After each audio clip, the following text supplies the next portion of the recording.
o que por sua vez significa receber a vida que ela tem a oferecer. A Bíblia não é um livro mágico que transmite vida divina a qualquer um que o abre e lê. A palavra viva de Deus transmite sua vida e poder àqueles que a leem, meditam nela e lhe obedecem, porque amam a Deus e sua palavra. Quando Jesus ressuscitou os mortos, ele os fez recitando a palavra. Lucas 7, 11 ao 17. Lucas 8, do 40 ao 56. João 11, do 38 ao 44. João 5, 24. E sua palavra nos dá vida nos dias de hoje, quando nos encontramos abatidos. Versículo 25. 23, Salmo 119, versículos 161 ao 168. Bem-aventurados os equilibrados. Ao longo de nosso estudo do Salmo 119, observamos que a vida de fé do salmista era equilibrada, qualidade que aparece de maneira mais específica nesta estrofe.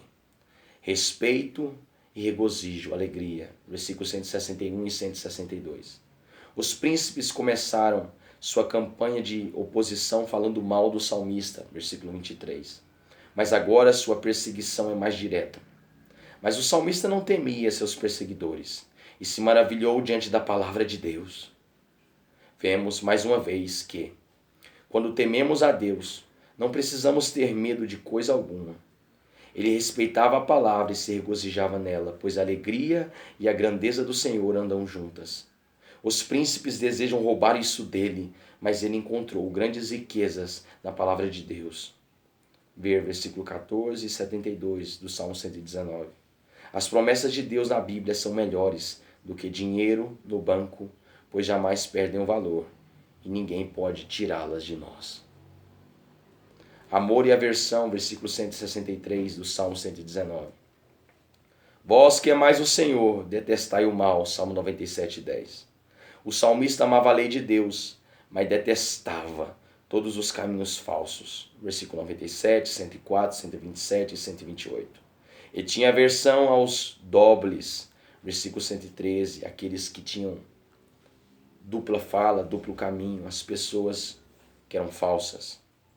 Aqui declara que ama a lei de Deus, mas abomina a falsidade. Quem ama e pratica mentira não entrará na cidade celestial e será banido da presença de Deus para sempre. Apocalipse 21, 17, Apocalipse 22, 15. Louvor e equilíbrio, versículos 164 e 165. Os israelitas devotos louvaram a Deus e oravam 3 vezes por dia. Salmo 55, 17, Daniel 6, 10, 11. Mas o salmista ia além e adorava 7 vezes no dia. Essa expressão significa, com frequência, muito além do esperado. O legalista estabelece um objetivo e se orgulha de cumpri-lo. O cristão cheio do Espírito Santo não estabelece objetivos, mas vai além de qualquer objetivo que poderia ter estabelecido. O louvor, assim como a oração, pode trazer paz a nosso coração. Filipenses 4, do 4 ao 7. Concentrar-se no Senhor, sem lhe pedir coisa alguma, e se entregar inteiramente ao louvor a Deus faz, de algum modo, os problemas parecerem menores e o futuro mais promissor. Porém, o louvor também nos ajuda a ter equilíbrio em nossa caminhada e a não tropeçar. Judas, capítulo 1, versículo 24. Nem servir de tropeço para outros. 1 Coríntios 8, 13, Romanos 14, 13. O cristão que entoa louvores é estável, percorrendo um caminho plano, mesmo quando os inimigos abrem covas e colocam obstáculos diante dele. Caminhar e esperar, versículos 166 ao 168. Assim como o salmista, esperamos na salvação do Senhor. Esperamos o dia em que o Senhor voltará e libertará sua criação e seu povo. Romanos 8, do 18 ao 25. Romanos 13, 11 e Hebreus 9, 28, 1 Pedro 9. Essa é a bendita esperança que todo cristão aguarda e anseia. Tito 2, 13. Porém, ao aguardar com esperança, devemos caminhar e trabalhar pois queremos ser aprovados como servos fiéis quando Jesus voltar. Mateus 24, do 45 ao 51. Quando amamos sua palavra, também amamos sua vinda, amamos a volta de Jesus. 2 Timóteo 4, do 6 ao 8. E vivemos como aqueles que estão prontos a se encontrar com seu Senhor. 1 João 2, 28. 24, Salmo 119, do versículo 169 ao 176. Ouve a minha oração. Com exceção do versículo 174, cada um desses versículos é uma oração ao Senhor, e todas elas se concentram em sua capacidade maravilhosa de suprir nossas necessidades quando confiamos nele. Os pronomes da segunda pessoa do singular aparecem com frequência e nos ajudam a compreender os pedidos que o salmista estava fazendo. Preciso de tua palavra. Versículos 169 até o 172 do Salmo 119. Não importa há quanto tempo caminhamos com o Senhor, nunca somos maduros demais para deixar de precisar da palavra de Deus. Sempre temos algo novo a aprender e, muitas vezes, encontramos novas aplicações para verdades antigas. Os cristãos que se gabam de conhecer a Bíblia de capa a capa estão apenas mostrando quão pouco sabem sobre a palavra de Deus. Pois passaremos a eternidade aprendendo de sua palavra. O salmista pede entendimento e livramento, pois sabe que a verdade o libertaria. João 8,32. Depois de aprender os estatutos de Deus, começa a louvar ao Senhor, pois o estudo e a oração andam juntos. Depois de falar sobre as leis maravilhosas de Deus, Romanos 9, capítulo 9 até o capítulo 11, Paulo irrompe em adoração, em louvor, Romanos 11, versículo 33 ao 36. Oh, profundidade das riquezas! Preciso de tua mão, versículo 173. Sabemos que Deus é Espírito, João 4, 24, e, portanto, não tem um corpo com mãos, pés e assim por diante. A fim de se revelar a nós, ele usa aquilo que conhecemos para explicar aquilo que não conhecemos.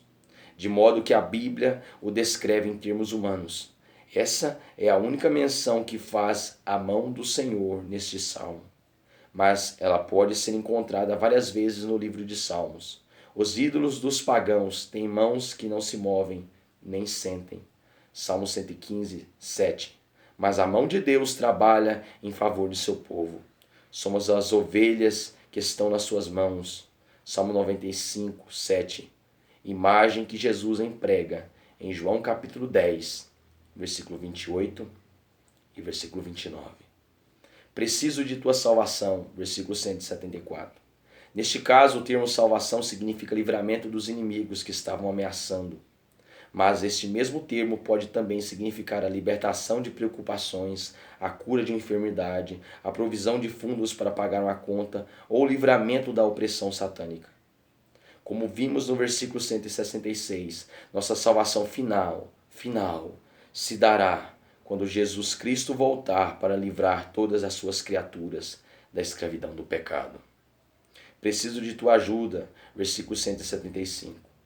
No versículo 86, o salmista ora, ajuda-me.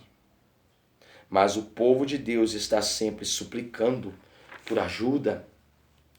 Nele o meu coração confia, nele fui socorrido. Salmo 28, 7.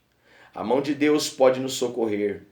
Versículo 173 do Salmo 119. Mas seus juízos também nos ajudam. Os termos juízos é sinônimo, é a mesma coisa de palavra de Deus, estatutos, preceitos, ordenanças. Mas também pode se referir à operação da providência divina neste mundo.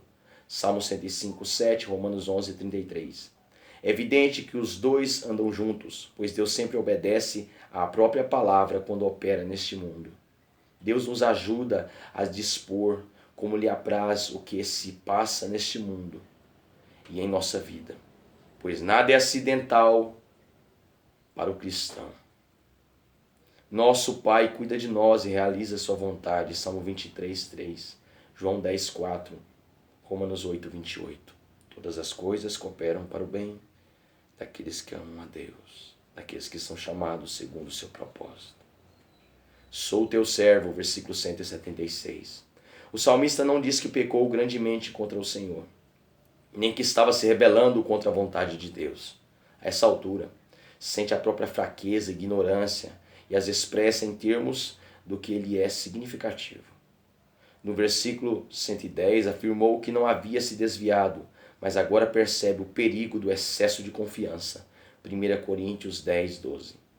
Ao longo da jornada espiritual registrada neste salmo, o salmista passou por altos e baixos, mas sempre se firmou na palavra de Deus e continua a fazê-lo até o final.